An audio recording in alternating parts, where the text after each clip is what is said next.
So let's fly over the ikhala tvet college campuses. Now, they're located in the northern part of the Eastern Cape with the Orange River as its boundary. So what I've done is I've gone to one of the sources of the Orange River, high up in the Maluti Mountains, high up in Lesotho. And what we have here is we have the Mohale Dam. And this dams up one of the major sources of the Orange River. It's got a tunnel which can take this water and transfer the water all the way through to the Katse Dam, and from there up to Gauteng and to the industries and the mining and the massive industrialization that's going on in this area. So in South Africa, we've never been scared of engineering, whether it be of this kind of physical kind or whether it be of the more human kind. You can see that we're in the Lesotho Highlands and we're going to move down, tracking the Sentuyama River, which is the river which feeds the Orange River. And we're in this extraordinary land, this land which managed to secure its independence from the rest of South Africa, but a land of incredible poverty. And most of their funding actually comes from the water. The South African government pays Lesotho for the water. And on top of that, a lot of the electricity comes from the hydro project. So, we're involved in technical and vocational education. And you've got to hope that our engineering students and many of our other students who've got all sorts of technical skills get involved in projects like this. But at the same time as that, you've also got to hope that they understand the consequences of these kinds of moves, the possible environmental damage that could be done, and the human damage. So, for example, HIV in this area exploded because of the workers coming to this area, making Lesotho now one of the highest areas for HIV. So now we're flying down to our first ikhala campus. And just to say that ikhala means aloe. It's a symbol of the Eastern Province, not of some king. It's a beautiful, strong plant that survives harsh conditions. It's got that beautiful red poker. And ikhala College tries to stand for the Eastern Cape as a whole, not one particular zone. And we'll find out why as we tell the story. Now, the Sterkspruit campus offers office administration. You can do civil engineering here. You can do human resource management. You can do business management.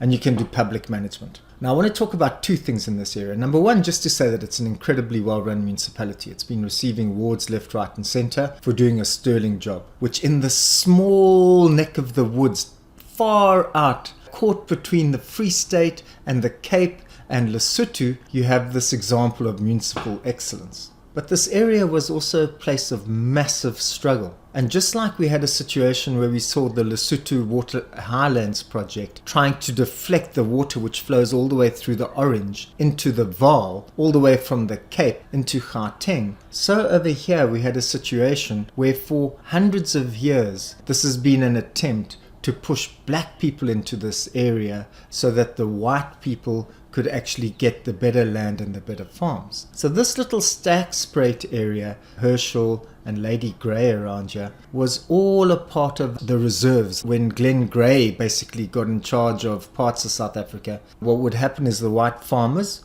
would take the better land and then they'd push the blacks that they'd dispossessed into these small pockets of reserves all the way around. And you can see the difference, the massive contrast between on the one side Sterkspruit and on the other side Allowell North. Just take a look. I mean, what you see is the Orange River. And I think that river over there is called the Kraai River, which runs across, and that's where Allowell North started. And just take a look at the difference between the agriculture over here. You can very clearly see it's commercial agriculture. You can very clearly see that it's running a profit, making some money, in comparison to the struggling subsistence agriculture, which has stripped the area around Sterkspruit.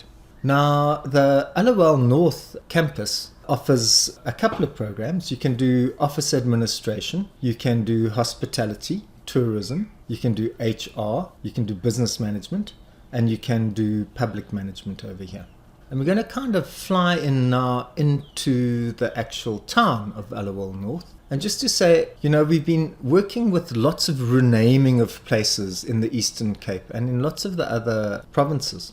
But if ever there was a town that should be renamed, it's this one. Allowell North isn't even some kind of white leader or, like Louis Trichardt or something like that. It's named after a battle between the Sikhs and the British in India, because the guy that was in charge of this area, Harry Smith, had fought and won a battle there.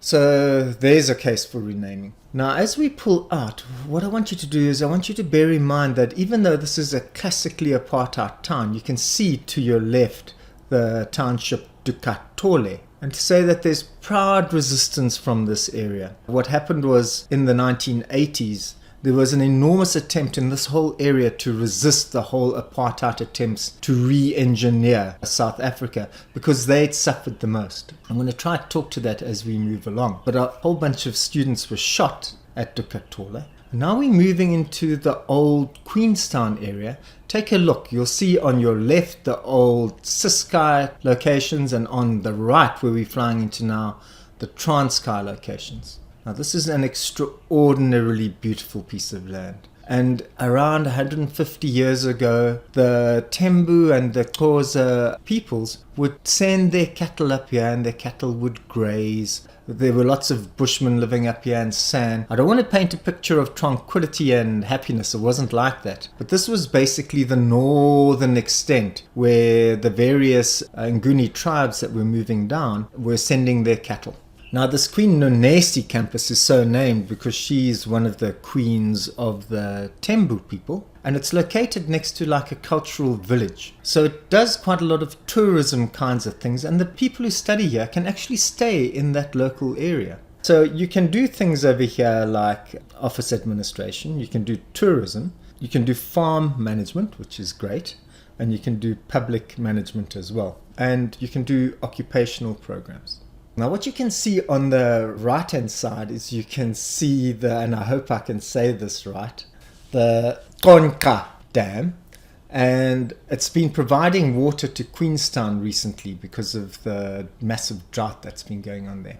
Now we're going to fly into the old Queenstown area, and the first place I want to fly into is the Ezibeleni campus, and you can see it's located quite a distance from Queenstown. Now what happened was, all the area you can see stretching above you to your top and to your right was allocated to the old Transkei. And then what happened was, in the 1980s, the South African government insisted that all the black people staying in and around the Queenstown area were forced to relocate and move out to Ezibeleni. So it's got a hectic history of struggle. Now, this is not only a campus, it's also the central office and the admin center. And over here you can do a lot of the engineering related programs. So you can do civil engineering construction, you can do electrical infrastructure construction, you can do engineering and related design, you can do civil and electrical and mechanical engineering, you can do water and waste treatment practice. Now, just to note with ikhala that none of the actual campuses have any residences. So now I want to pull out of Ezibeleni because I want to try and give you a sight of what the human engineering going on in this area, because as we saw with the Lesotho Highlands project, we had like natural kind of physical engineering, and this area suffered the consequences of a massive attempt to re-engineer South Africa into not only black and white but different tribal zones. So over here there was a terrible struggle between the Ciskei on the one side and the Transkei on the other side for ownership, which then forced people, especially from the Sterkspruit area which we'd just been to, it forced those people to move away from the area and relocate here. Now take a look at the Queenstown campus. You firstly take a look at that hexagon. Now that hexagon was built as like a kind of defensive mechanism, so if ever the town was attacked by the black invading hordes, they could put cannons and guns in the middle and then shoot the people as they were charging down the streets. It was never used like that. Now this is the old technical college campus. It's a very nice campus. It's got great facilities and it offers finance, economics and administration. It offers management. You can do IT and computer studies. You can do office administration, business management, HR management, and public management. And to say that there have been protests here recently, and also to say that around 2012, the ikhala College had basically been run into the ground. There was enormous corruption. Blade and Zamunda came, cleared house, people basically got fired. I don't know if anyone went to jail, but there was certainly extensive corruption. But what's happened more recently at this college is there's been a strong turnaround, and it's now a well-run and well-managed setup with the infrastructure slowly but surely improving. So ikhala can now stand for what it's named for. It can stand for being a symbol of the Eastern Cape. And to say that the reason why it's tried to name itself after the Eastern Cape